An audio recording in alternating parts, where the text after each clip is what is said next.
Genuine Sage. Never been a jealous friend, and the people really know it. If you would've kept it solid, then I would've been told it. See, Never been a jealous friend, and the people really know it. If you would've kept it solid, then I would've been told it. See, All right, y'all. So shout out to Milagro from Mob Radio and Nancy Dillon from Rolling Stone. So we're about to get into Kelsey's testimony. So the first thing that came out about her testimony is the immunity deal, meaning what she says on the stand cannot be used against her with an exception of perjury. All right, y'all. So I was watching everything and I wanted to make sure that I received all the information that I can get before I made a video. So Kelsey came out the gate letting everyone in the courtroom know that she don't want to be there. She's dealing with a lie and this is a triggering situation for her, right? Sources are even saying that in the middle of her testimony, she had to stop because she had to throw up allegedly. And when she came back, she had to regain her composure. So it's fair to say that this case is also taking a huge toll on Kelsey. Now, in my opinion, I feel like Kelsey really did not care about anything else but clearing her name. I think Kelsey was trying to make an attempt to get people to stop harassing her, but I don't feel like it worked out in her favor. For example, she wanted people to know that she don't have bad character. She wanted people to know she's not a bad friend. She did not take hush money from Tory Lanez. She wanted people to know that actually Meg Thee Stallion has been the one who's been betraying her, who's been a bad friend to her. But, you know, unfortunately, because Meg Thee Stallion is more popular, has more fans, she's considered the victim in this situation. No one is really going to try to listen to what Kelsey is trying to say or her perspective, right? But we're going to go further into that later on. Let me get into the prosecutors, right? So the main thing for Kelsey's testimony is she did an interview in September of this year with the prosecutors where she admitted that Tory Lanez physically assaulted her by pulling her hair, punching her in her face, and things like that. And she said that Tory Lanez did allegedly shoot Meg Thee Stallion in this interview. But the plot twist is once she got on the stand and was under oath, she said that she lied about everything she said in that interview. Now, on top of her saying that she lied, she also said it's a lot of details about that night that she don't remember. So a lot of Kelsey's testimony on the stand in the courtroom was her saying that she don't remember, she don't recall, she was drunk, things are kind of fuzzy for her. All right, so obviously this pissed off the prosecutors. Now, I think this also irritated the judge because ultimately the judge said that they can play the audio from that interview since Kelsey pretty much isn't giving up any details. So they played that September interview in the court. They also showed pictures of Kelsey where she is bruised up and she has a bald spot, which kind of goes hand in hand in her interview when she said that Tory Lanez pulled her hair and physically assaulted her. They also showed text messages where Kelsey is texting Megan's bodyguard by saying, "Help, Tory shot Meg." And then they also showed other text messages of her texting Megan asking her if she should go to the emergency room because her chest hurt, her head hurt from the fight, and from Tory Lanez allegedly pulling and dragging her outside of the vehicle. Now, other information that did come out, they said that it's gun residue on Kelsey and it was gun residue found on Tory Lanez. However, there was no DNA that was found on the gun that was Tory Lanez, and they did not test Kelsey to see if her DNA was on the weapon. So that's just a huge question mark on whose DNA is on that weapon. Now, going back to what led up to the incident, starting at Kylie Jenner's house, Kelsey did admit that it was Megan, her, and EJ and a few other people that arrived at Kylie's house around 3 or 4 p.m. She said it was not a party, but there was a lot of liquor. She confirmed that Tory Lanez was not there yet. He arrived much later, right? She said before Tory Lanez arrived, she actually had passed out because she was so drunk. When she woke back up, Tory Lanez was there, and at this time, it is now nighttime. She said Megan was ready to leave because, she was having issues with her hair. Her wig was pulling back. So her and Megan was in the car on their way to go home to Megan's house. Tory Lanez was still at Kylie's house, and she did confirm that Tory was flirting with Kylie, and Megan seemed irritated by that fact. Kelsey also stated that the only reason why they turned around and went back to Kylie's house is because Megan wanted to. She said that she forgot something at Kylie's house, so they turned around instead of going to Megan's home. So when they arrived back at Kylie's house, Kelsey said she stayed in the car. Megan went inside, and when she came back out, Tory Lanez was trailing behind her, and she made a comment by saying, "B, we gotta go." Kylie said, "We gotta get out of here," kind of confirming that Kylie did kick Megan out for being too drunk and for arguing. So whatever argument took place in the house, it led to Kylie kicking Megan out and Tory Lanez now leaving with Megan. Now, when it comes to them being in the vehicle, Kelsey's testimony then started to get, she didn't want to reveal too much information. So she started saying she don't know. She did say that Tory Lanez did reveal to her that Megan was sleeping with Tory behind her back. She said she remembered that. She remember Megan saying something about Tory Lanez's musical talent, his career, and he was upset by that. She said she heard gunshots, but she did not see Tory Lanez shoot Megan. That is what Kelsey said on the stand. She also said that she don't remember having no physical fight with Megan. So that's pretty much that's Kelsey's testimony. Now, let's get into my final thoughts. It's a lot of women, right? Especially black women that is bashing Kelsey, right? So they saying things like, "Oh, Kelsey said in her interview that she did see Tory Lanez allegedly shoot Megan. She's not a good friend. She's not this. She's not that." Now, let's talk about selective hearing and, wanting to only take the information that supports your own narrative, right?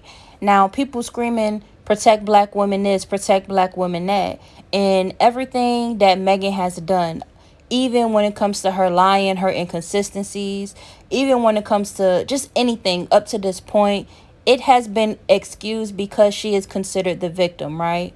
All right, fine. But now that it's coming out that Kelsey possibly was physically assaulted by Tory Lanez this night as well, right? They even have evidence. They have pictures of a huge bald spot in Kelsey's head. They have bruises and stuff. Pictures. Now, this is evidence they showed in the courtroom. Is Kelsey not a black woman? Do she not get any type of empathy? What people is forgetting is this. Megan and Tory Lanez are the celebrities. They are the ones who are rich. So Megan is probably getting cyberbullied, right? She's getting harassed online. And Tory Lanez is probably getting cyberbullied and probably getting harassed online. But the difference between Megan, Tory, and Kelsey is that they can try to prevent getting harassed in real life because they probably can afford security. Now, Kelsey is not a celebrity. She is not rich. So she can get harassed online and then she can get harassed in real life. And who is going to protect her? Can she afford security? She now has a son. Who's going to help protect her family? Now, Kelsey said on the stand and also in the interview is that she thought that Megan would protect her, right? When Megan came out in July saying that someone shot her, but she did not reveal any names, and she didn't reveal any names until the end of August, Kelsey said that she was harassed, her family was harassed, and this was a hard situation for her. So that already shown Kelsey that she is in this alone. Nobody is going to protect her. Megan is out for herself, and Tory Lanez is out for himself. So in my opinion, I feel like Kelsey is taking the stance of, I want to try to clear my name, that I'm not taking any hush money and I wasn't a bad friend to Megan during that time. But now I'm realizing that I have to only look out for me. So could it be that she just don't want to say anything? She don't want to be on neither one of their sides. She wants to be done with the situation and try to not. It sounds like to me that she might be scared, y'all. She even said on the stand that this is triggering her. Reporters are even saying that she had to stop in the middle of her testimony to throw up because she was that affected. Y'all want her to get on the stand and pretty much say, yes, this man allegedly shot Megan and this and that. Y'all want her to be a supportive friend and be there for Megan. But when has Megan been supportive to Kelsey? Now, Megan, she's a celebrity, so she has some type of influence. When has Megan got on her platform and say, look, Kelsey did not physically harm me in no type of way. She did not do anything to harm me. When has she got on her platform to say that? She waited a whole month before she said that Tory Lanez allegedly shot her. But even still, she has not said, hey, fans, hotties, don't go in Kelsey's comments and harass her. She ain't say that. And it's sad because people are so easily manipulated, not realizing that she was really trying to go ahead and put the narrative out there that Kelsey was a bad friend. In that live, when she had her chains on and she was crying and things like that, she pretty much said she was surrounded by fake people, right? That's putting a narrative that Kelsey was one of those fake friends because she was no longer speaking to Kelsey. But people not even realizing that she wanted to hurry up and put that narrative out because Megan was the one who was being a fake friend. Megan was the one who was sleeping with Kelsey's man behind her back, okay? She was sleeping with someone her best friend was dealing with behind her back. She was the one who was a bad friend. Two things can exist at once. It's wrong that Megan was allegedly shot, right? It's wrong. And it's wrong that she would do that to her best friend. She betrayed her best friend. That is a character flaw. It's no excuse about it. Like, people want to say, well, Megan is a victim, so they want to excuse that behavior. No, there's no excuse for that. That is a flaw. If this was anybody else, y'all would be tearing her up. But because y'all already are too far deep into this Protect Black Woman campaign, that y'all just going to ride with it, forgetting that in this whole situation, y'all forgot about another black woman that was affected in this situation. Y'all screaming protect black women so much, but didn't even check in to see how this other black woman was affected as well. I mean, you don't think that's traumatic to see that someone gets allegedly shot? You don't think that just this whole experience was traumatic for Kelsey as well? But instead, because Kelsey isn't the famous rap star, right?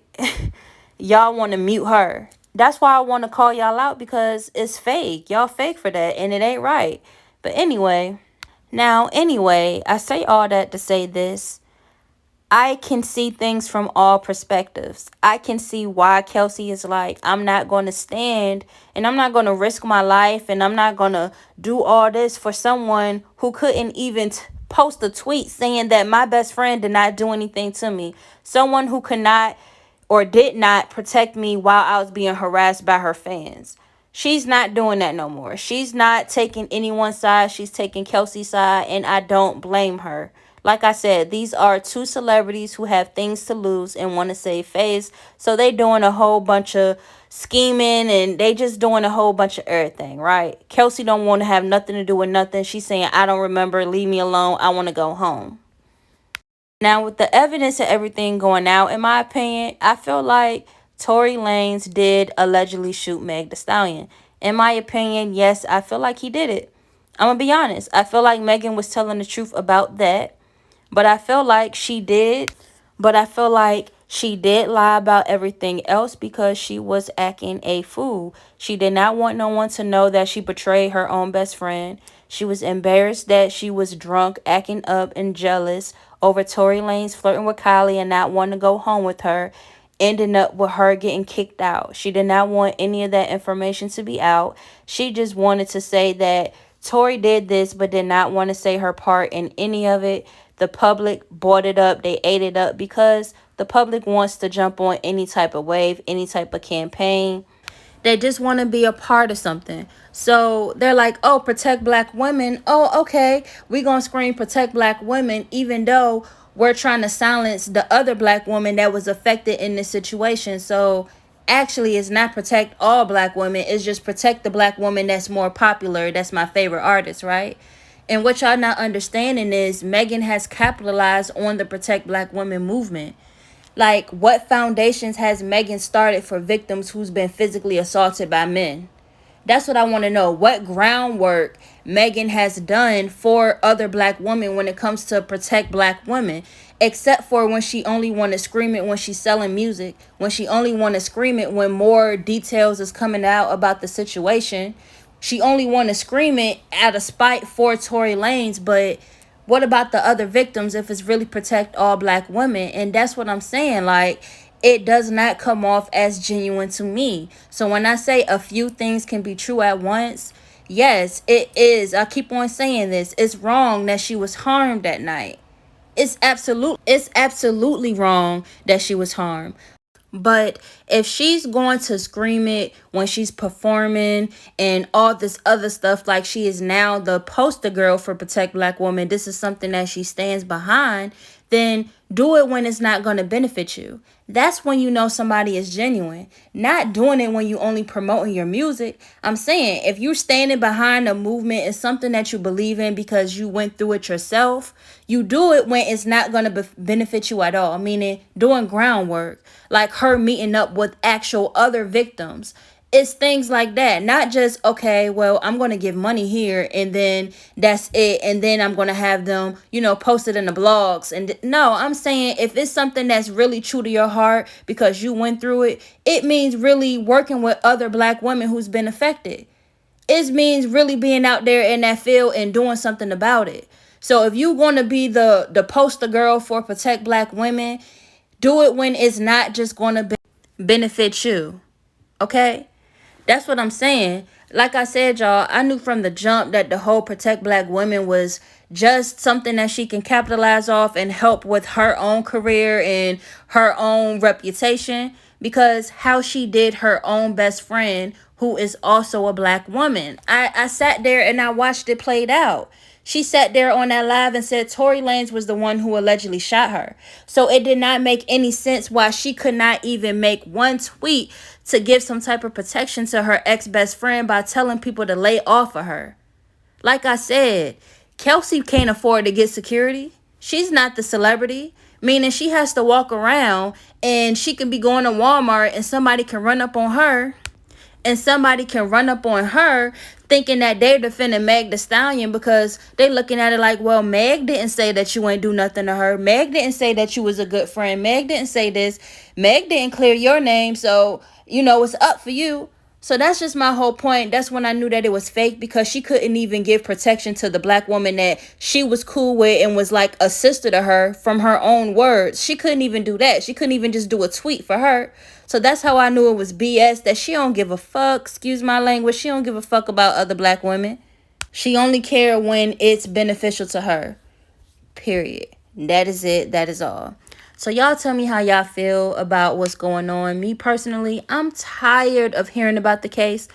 I just feel like it's a shit show. The detectives aren't doing their job. Kelsey don't want to be a part of it, so she's refusing to participate pretty much at this point.